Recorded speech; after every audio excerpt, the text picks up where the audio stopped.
I haven't done a favorites video since January. Now, realistically, it makes sense to not do it in February because February is so short.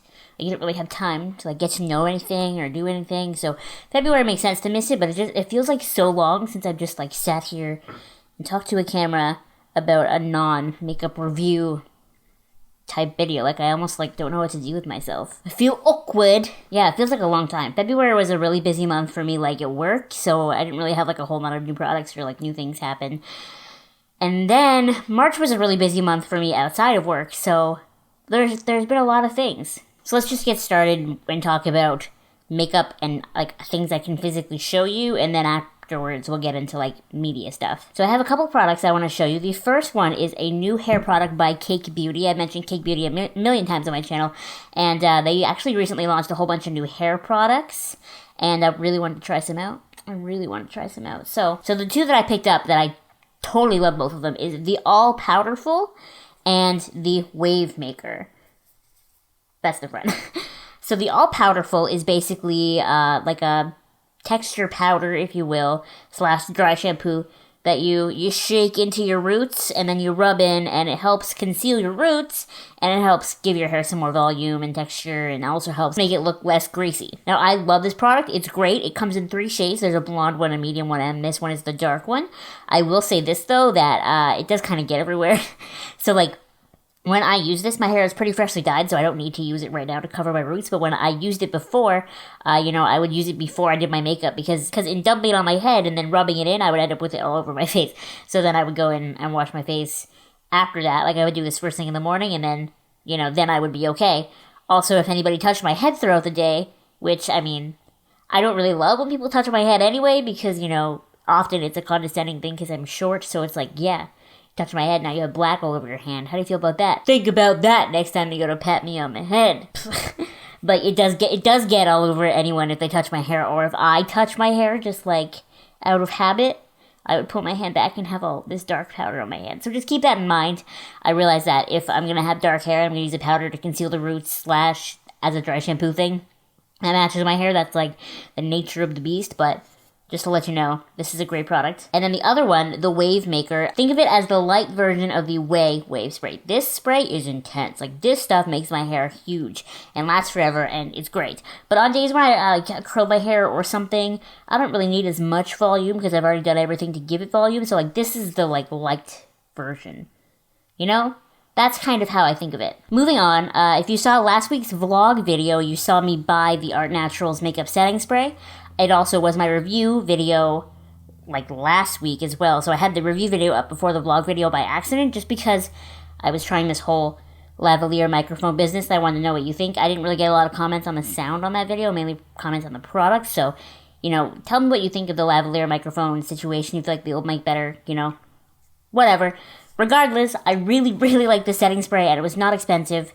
For more information about this setting spray, you can watch that video, but I just thought it was worth a mention again, that I really like it. I feel like I started this Marc Jacobs, what are they called, the highliner pens?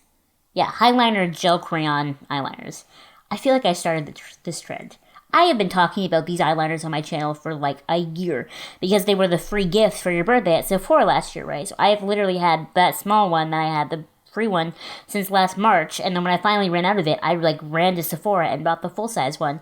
This one is in blacker, but the one that seems to be YouTube famous now is called Earthquake. It's basically just brown, it's a nice brown eyeliner, but these have blown up on YouTube. I'm just I was saying that. I knew. You come to me, you would have known this months ago. As you see. My thought is probably this year Marc Jacobs sent out a PR package to all the big YouTubers, and they all got all the colors and they didn't have it before. But yes, these eyeliners, the point is that these eyeliners are very, very great for the waterline. This is the only eyeliner I've ever found that I can shove right up in my eyeball into my lashes. And as long as I just do one quick thin swipe layer, it's full black and it doesn't go to my lower waterline. If I keep going and I keep trying to darken it and I put on way too much, then it will transfer. It's not totally transfer proof, but one swipe is really all you need anyway, and that it really does cling on. Only downside is you can't really use this as an actual liner unless you're looking to smudge it out, because it is so smudgy. So this wing, I could never create with this. But if I wanted to do a smudgy, more natural looking eye look, which I seldom do, but if I wanted to, this would be the liner for that. 2 more makeup products to talk about, and then 2 skincare ones I want to mention. Why have I never heard anybody mention the Clinique Super Balance Makeup? What? I have a fun backstory for you about the Clinique Super Balance Makeup. When our Sephora here first opened, and it was the only Sephora, still is the only Sephora in the area. And when I first went in there, I was just browsing, and I saw this, and I was like, I'm sure that foundation is great. I remember Pixie Woo talking about Clinique all the time forever, but I couldn't remember what product it was. And I just saw it, and I was like, I'm sure that's great. And then I kept going. And then recently, actually at the beginning of the month, when my sister and I went to see Ariana Grande, which was like the best concert ever. Oh my god, she's so good. Anyway, back on topic. I saw this foundation there, and I was like, I'm so sure that's good. I knew in my heart of hearts, I just knew. So I poured a little bit out on my hand, I rubbed it in, and made my hand skin look so good. So then I decided to go to the Clinique counter at the Bay near me, rather than Sephora, both because I figured the girl at the Clinique counter would know more about Clinique products, like she'd be able to help me out more than Sephora, because they have so many other brands and stuff, right? And then also I learned after that my Sephora doesn't even carry this foundation anymore. So whatever, I would have had to end up at the Clinique counter anyway. Anyway, I went to the Clinique counter. She gave me a really huge sample of it. This is the lightest shade it comes in. It's called Breeze. She gave me a huge sample of it and was like, don't buy it. She was like, don't buy it. Even if you decide you love it, don't buy it yet. Wait, come back later in the month. We're doing a free gift with purchase thing. Cool as ever, right? So I tried it a bunch. I decided I loved it. And then I went back to the Clinique counter last week. You would have seen that. I bought it in the vlog from last week, actually. And I've been obsessed with it ever since. I wear it every day, and it's like, I've always had a bunch of foundations here, and every day it's like, oh, I guess I'll wear this one today. Oh, I guess I'll wear this one today. But I feel like I can't wear anything other than this because I won't be satisfied. This foundation, it does everything I have ever wanted a foundation to do. It helps hydrate my dry skin, and it helps control the oil on my oily forehead because my skin has been getting like really intensely combination over the past couple of months. Like, it used to be just dry, and now we're going kind of both. So this is the only foundation that I find really helps to balance, super balance, my skin out. I know Clinique is not notorious for having the best shade range, but if they do have a shade of yours in the Super Balance makeup, I highly recommend going and getting a sample of it or trying it out or something. They do have a different version of this same foundation. It's called the Super Balance Silk. I don't like the Silk as much. She gave me a sample of that one as well. I found that it didn't have as much coverage. It was a little too watery for me. Like, it was just like, you know? Whereas this one, actually, you're putting some product on your face. You're working it in. And then the last makeup product I want to talk about, you would have seen in last week's vlog as well. I was thinking about doing a dedicated review video on it, but it is limited edition, so by the time I got the video out, it might be sold out, and then that's not fair. So I figured I would just talk about it in this video and call it a day. This is my first ever Kat Von D palette. This is the Pastel Goth palette. So when I bought this palette, I bought it because I really don't own anything like it. Like, just the colors in it, you know? I don't own anything else like this. Now, I've been toying with the idea since I bought it about returning it because I'm not going to use it that often. You know what I mean? Like, look at this. I work in, like, an office type setting. This is not the kind of makeup that I'm going to wear every day. But ultimately, I've decided to keep it because it tests my creativity. You know what I mean? I have a tendency to fall into makeup ruts where I will pick, like, a palette that I wear all the time and do the same eyeshadow look every single day, and it'll look very, like, mundane, which is fine. It looks nice, but it's not... I could do better, is what I'm trying to say. Whereas this one, like, when I brought it home, I had to look up tutorials on YouTube to figure out how to use it. I had to, like, come up with some crazy ideas and try things out, and I think that that's what I like about it. It really is testing my creativity as a girl who does makeup, and my creativity just, like, as a person who looks at colors in general, and I think that's why I'm going to keep it. I really like it for that, and then also, of course, at some point, it'll come in handy with a cosplay, or a costume that I do, or a Halloween tutorial or something. I just feel like it'll be a handy palette to have. It's a nice palette. The eyeshadow quality, I can't get it back in the box. The eyeshadow quality is very, very nice. It's very, like... I don't know. I've heard people describe it as chalky. I don't find it to be chalky. Maybe that's just because I'm so pale that I don't have that, like, weird white thing with it, because I am the weird white thing. But it's just, it is very pigmented and very blendable, but it's not so pigmented that it's hard to work with.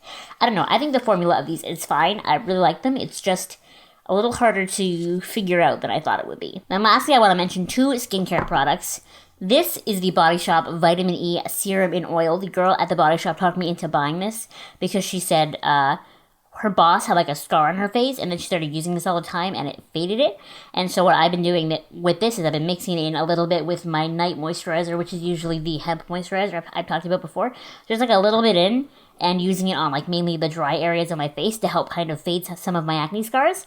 It's been working really well. It hydrates really well. All I will say though is this oil is intense.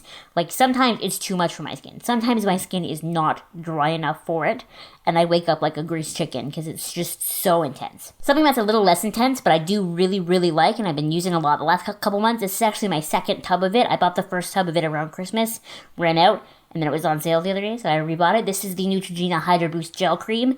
You have probably seen this, even if you don't know that you have, because Kristen Bell is a girl in the commercials for it. This is a very nice moisturizer. It soaks in very fast. It's very hydrating. I wouldn't use it at night because it doesn't have enough moisture in it for night, but it's very good for day. They also have a version of this with SPF. This is not that version. Don't ask me why I didn't buy that one. I don't really know why I didn't buy that one. I think it's just because I had the tub last time, but I really like this moisturizer. But anyway, moving away from makeup, some other stuff that I've been loving the last couple months. So I'm a very like phasey person, especially when it comes to like media that I'm consuming. Like I'll just like be really intense about one thing one time and then move into like the next thing the next time. And you remember I watched like in a matter of a year, I think I watched like all of Dexter and then all of 6 Feet Under and then all of Buffy and then all of Angel. Like that's how we go. So in February, because I was so busy at work, I needed something that I could watch that I knew the general story to, that I didn't have to be super intense with, that was just really like chill and nice to have on in the background while I tried to like breathe at the end of the day. And for some reason, I decided that answer was Lord of the Rings. So between like the 3 weeks in the middle of February, I must have watched the 3 Lord of the Rings movies, like Fellowship of the Ring, Two Towers, Return of the King. I must have watched all 3 of them at least 4 times each. And I'm talking like one day I'd watch one, the next day I'd watch the other, the next day I'd watch the other, and then I'd give myself like a Lord of the Rings rest day, and then we just started again. And I don't know why, but I so enjoyed it. And then I would decide to start watching something else, and I would get halfway through another movie or another episode of Friends or something and be like, no, I'd rather watch Lord of the Rings again. They're just so good. Like, I feel like that's a whole section of my potential childhood that I missed out on because I was too young when they first came out to really get it. And then, they kind of went away for a long time, and now I threw myself back in, I still haven't seen any of the Hobbit movies yet, though, for some reason. I don't know why. I have not seen any of them. I have to find them. Like, I'll buy myself the box set, and then I'll just sit here and just ham through all of them, and I'm sure it'll be the Lord of the Rings situation all over again. I'll watch all of them a million times. Also, just a side note, I know I've mentioned my Forever Nuts tea from David's Tea. This is the box of the tea bags, but I also have the, cylinder of loose leaf over there somewhere. I drank 1 tea bag every time I watched one of those movies, but I, reused the tea bag, 3 times throughout that time, so I've been, the biggest tea addict lately. To the extent that now I associate the taste of Forever Nuts tea with Lord of the Rings. So every time I drink this tea, which is basically every day at this point, the Shire is in my head. I'm just like, wow, man. Yeah. Also, within the last month or so, they added iZombie to Netflix. Now, I have always wanted to watch iZombie since the first season because Bradley James was kind of like a guest star. He had a little mini arc on iZombie. And I obviously love Bradley James because Merlin is one of my favorite shows of all time. And he was King Arthur. Prince Arthur, then King Arthur, on Merlin, and he was just so good that I was like, I'll watch anything this guy's in at this point, really. And iZombie is just as good as I thought it would be. I binged the whole first season.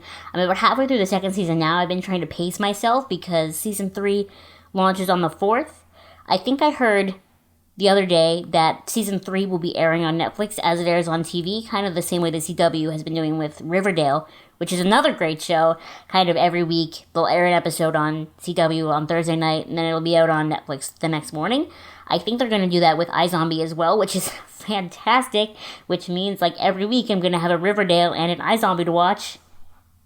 Yes! Now, if only I could get Supergirl on Netflix as well, so that I didn't have to wait till the end of the season. Supergirl also added Katie McGrath this season, so if I wasn't even already watching Supergirl, I'd have to watch it now. For the same reason I have to watch iZombie because of Bradley James, because they're both in Merlin, and I love them so much. But Katie McGrath is like a bigger part of the Supergirl world than Bradley James was on iZombie. But anyway, back to iZombie. I love iZombie so much, and I've actually decided to cosplay Liv as like my next installment in my costumes. I have a wig, you can't see it, but it's up here that I already owned that was similar enough to her wig, her hair, that I'm gonna use. And I even bought her pop figure. She's over there somewhere, and I ordered a plastic brain that should be here any day now. If you have not seen iZombie, you'd really like it, I think. If you're a watcher of my channel, I'd like to think you would like iZombie. Because it's like, it's not gross. It's not The Walking Dead gory. But it's smart. You know what I mean? You gotta consider, like, she eats the brains and then gets their memories and their thoughts and stuff and then helps solve their murders. It's a very well done show. I think you'd like it. And then the last thing I want to mention is this month, the highly anticipated Beauty and the Beast movie came out. Now, I feel like I can talk about this more freely than I can with iZombie because Beauty and the Beast was the first one that came out before I was even born. So it's like, with iZombie, I'm so worried about spoiling you, whereas Beauty and the Beast, I feel like if you don't already know where the story's going, like, I'm sorry, the movie came out, 26 years ago? I can spoil it. I think, as far as a remake of a pre-existing story went, they did a phenomenal job. I have not seen a reboot or a redo of a movie or anything be that good yet. So fantastic, so well done, not cheesy, not campy, but still cute and cheesy enough. So good. But if I had to pick a fight with it, because of course I have to be that guy, I love Emma Watson as a person. I think she's adorable. I think she's a great role model. I think she's so smart. I don't know that she was the best choice for Belle. Largely because the rest of the cast in that movie is so talented that her acting is already kind of not the best, and her singing is not the best. So for her singing to be so auto-tuned, and then to have her in the same movie as Audra McDonald, or to have her in the same movie as Ewan McGregor, you know what I mean? For these great, fantastic voices, and then to cut to Belle, who's like so auto-tuned, like she almost sounds like T-Pain at some points. It was a little jarring. I think they should have gone for an actress who maybe didn't have the name like Emma Watson does. Like, people are like, oh my god, Emma Watson. Like, they could have gone for a lesser-known actress who had the talent, and it would have been okay. But keep in mind, though, like, I love Emma Watson, and Belle is basically Hermione. So, like, Emma Watson was, in theory, cast very well, but I just don't know that her acting and her singing were good enough for Belle. And the news also broke the other day that Mulan, like the Mulan live action movie, is not going to be a musical. And I've heard people be like, that's okay, like that's fine. I'm more here for like a war movie with a girl hero. And as much as I'm here for that, because like, I mean, look at 80% of the posters on the wall behind me. Like, I'm all here for like badass lady war heroes. I feel like the music in Mulan is what makes that movie. That movie would not be as good as it is without the songs. The songs are what make a really intense movie about a serious topic, like in Mulan. The songs are what make it not take itself so seriously. You know what I mean? You have the training montage with I'll Make a Man Out of You, which is like one of the most important songs of my generation's youth. I understand the rationalization behind not doing the songs in Mulan, but I feel like they're doing themselves a really big disservice to not have the music in there, because now I wouldn't run to see it to theaters the way I ran to see Beauty and the Beast. I would run to see it, though, if they had the original music in it and even some new songs. Anyway, that's what happened in March and in February. Those were some products and some movies and TV that I loved. What did you love in those 2 months, since I've been kind of MIA from the favorites world? Especially makeup, skincare products. I'd love to hear what you loved, because then I can try it and then we can talk about how much we love it together. But then also, like, shows. Like, tell me what to watch on Netflix. I want to know. Looking ahead at April and May, there's so many fun things coming up in the next couple of months, even after that in June. So I'm really looking forward to all of it and to talking to you about it and trying to vlog more, and it'll be a lot of fun. Thank you so much for watching. Make sure you give this video a thumbs up and you subscribe to my channel if you have not subscribed already, and I will see you next time. Bye!